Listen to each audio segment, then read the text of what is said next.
Guys ഇന്ന് നമ്മളെ ചാനലിൽ രണ്ട് അപ്പം റെഡി ആയതിൻ്റെ നമുക്കൊന്ന് അയച്ച് മാറ്റണ്ടേ. അതിന് 100 വിറ്റിന് നമുക്ക് ഇട്ടാലോ. ആദ്യം നമുക്ക് മാല മാറ്റാം, പിന്നീട് കമ്മൽ മാറ്റാം,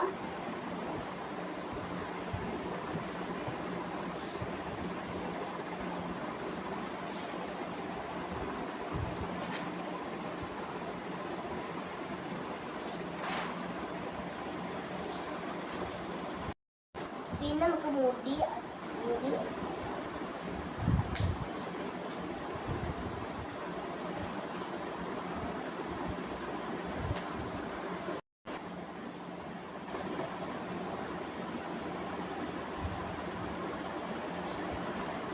അവിടെ കയ്യിൽ നിൽക്കുന്നത്